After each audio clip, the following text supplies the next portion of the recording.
হরি বল বলতে বলতে আজ সকল পারিষদ বর্গ সঙ্গে রয়ে আবার গৌর হরি আবার বিদায় চান।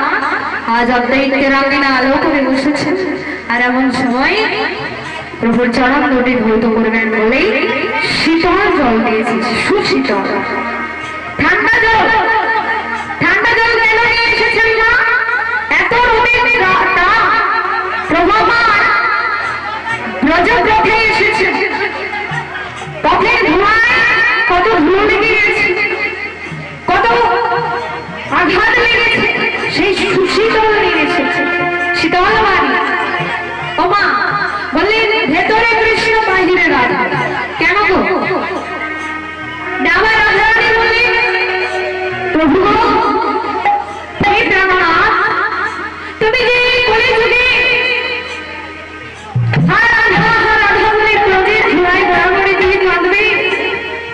আমি কেন বাহিরে থাকবো জানো? ওহে শ্যামসুন্দর, এই ব্রজের চূড়ায় যখন কোথাও আঘাত লাগবে তখন আমার অঙ্গে আঘাত লাগবে, তোমার অঙ্গে লাগবে না। তাই আমি বাহিরে থাকবো আর তুমি থাকবে ভেতরে।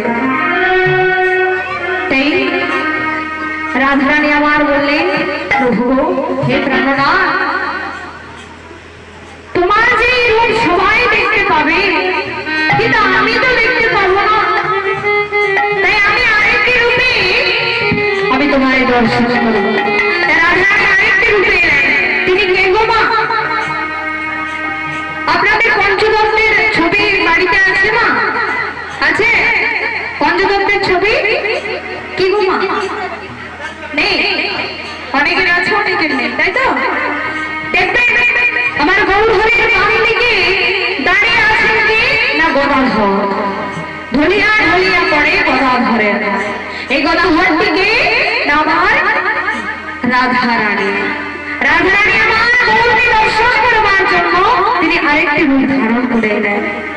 এদিকে সুন্দর ভাবে সুসজ্জিত হয়ে আজ আঙিনা আলো করে বসে আছে। আর এমন সময় পদগত আমার বলছে বসিতে রত্ন